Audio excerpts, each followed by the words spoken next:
আমরা অবশ্যই যে কোনো শান্তিপূর্ণ আন্দোলনে আপনাদের সাথে আছি। আমি নেতা হিসাবে আমার বেশিরভাগ মানুষ যা চাইবে আমি তাদের পক্ষে থাকব। বিভিন্ন এলাকায় কোটা নিয়ে আন্দোলন হইতেছে, আমাদের এলাকায়ও অনেকে কোটার বিষয়ে আন্দোলন করতেছেন বা করার চেষ্টা করতেছেন।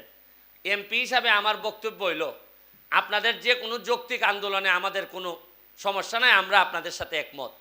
কিন্তু ধরেন আন্দোলন করতে গিয়ে যদি খারাপ লোকরা আন্দোলনের মধ্যে ঢুকিয়া যদি হয় চল আমরা থানা ভাঙ্গি, আমরা অফিস ভাঙ্গি, আইও আমরা অমুকের বাড়িতে আগুন লাগাইলাই, ইটা কি ঠিক হইব?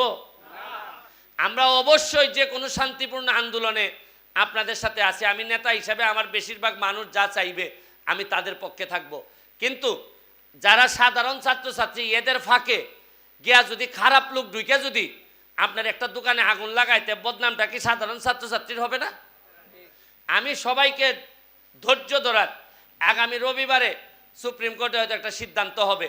সিদ্ধান্ত হয়ে গেলে এই কোটার জন্য যারা যা চাচ্ছেন, যে আন্দোলন করতেছেন, এটা যদি ফাইলাইন সুপ্রিম কোর্টে, তাইলে কি আর আমাদের দরকার আছে আর কিছু করার?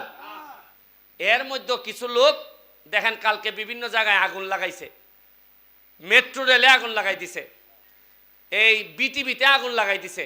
আচ্ছা, আপনার কি মনে হয় যে 9-10-এর ছেলে বা মেট্রিক পড়ে ইন্টারমিডিয়েটের ছেলে এর কলজায় খাবো না একটা আগুন লাগাইতে?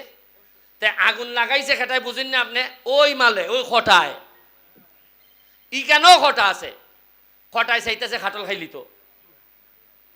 তাইলে আমি আপনারা এমপি হিসাবে আমার সোনারঘাট মাধবপুরে আমি আপনাদেরকে আহ্বান জানাই, শান্তিপূর্ণ আন্দোলনে আপনারা প্রতিবাদ করেন, আমরা আপনাদের সাথে আছি। তবে আল্লাহর ওয়াস্তে আমাদেরকে কোনো বদনামের ভাগিদার করেন না। এইভাবে ভাঙাভাঙি কোনো দিনই কোনো ভালো এবং শান্তি আনতে পারে না।